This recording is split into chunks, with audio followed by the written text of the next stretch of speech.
Magpapatupad ng maximum suggested retail price ang Agriculture Department sa ilang imported na bigas para matiyak na abot kaya ito.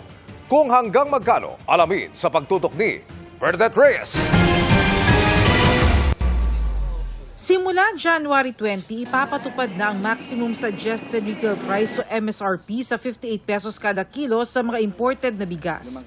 Ibig sabihin, hindi na dapat lalagpas sa presyong yan ang bentahan ng imported na bigas puwera sa Japanese rice, black rice at malagkit. Ayon yan kay Agriculture Secretary Francisco Chu Laurel Jr. Gagawin ito para masigurong tapat at abot kaya ang presyo ng bigas. Ipatutupad daw muna ito sa Metro Manila at buwan-buwan i-review ang presyo para masigurong naaayon ito sa galaw ng presyo sa world market.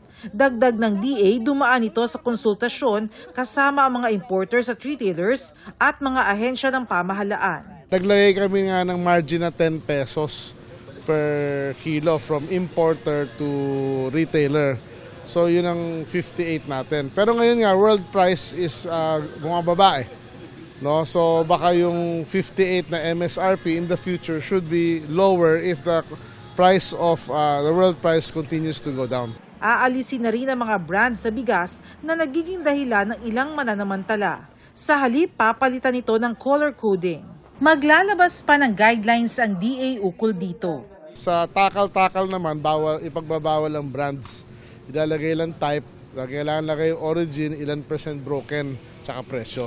Tapos may color coding yung tags. Yung color coding na yun, actually NFA time pa, base sa meeting kahapon with the retailers, many of them are still implementing it actually.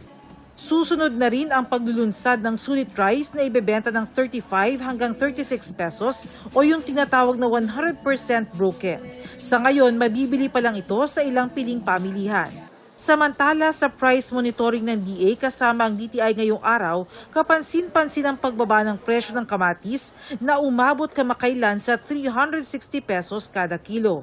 Pero nakaamba naman ang pagtaas sa presyo ng ilang pangunahing bilihin, kabilang na ang sardinas, gatas, kape, noodles at bottled water. Ngayong buwan, magpupulong ang DTI at mga manufacturers para pag-usapan ang presyo ng mga pangunahing bilihin. Sakali man daw mapagkasunduan ng taas presyo, sisikapin raw ng DTI na hindi ito gaano makaapekto sa mga mamimili. We come up with a consensus kung ano talaga ang best for both manufacturers and consumers. Dapat win-win for all. Pero anumang pagtaas, dagdag pasanin raw sa mga mamimili. Bibilihin ko na lang kung ano kinakailangan sa bahay. Sabon, asukal, kape, yung kailangan talaga. Naghahanap ako ng alternative. Yun. Halimbawa yung tinapay no, 60 pesos, so naghahanap ako ng pareho din ba, 40 pesos, ganun binababa ko na lang. Tsaka yung mga essentials lang talaga. Para sa GMA Integrated News, Bernadette Reyes, nakatutok 24 oras.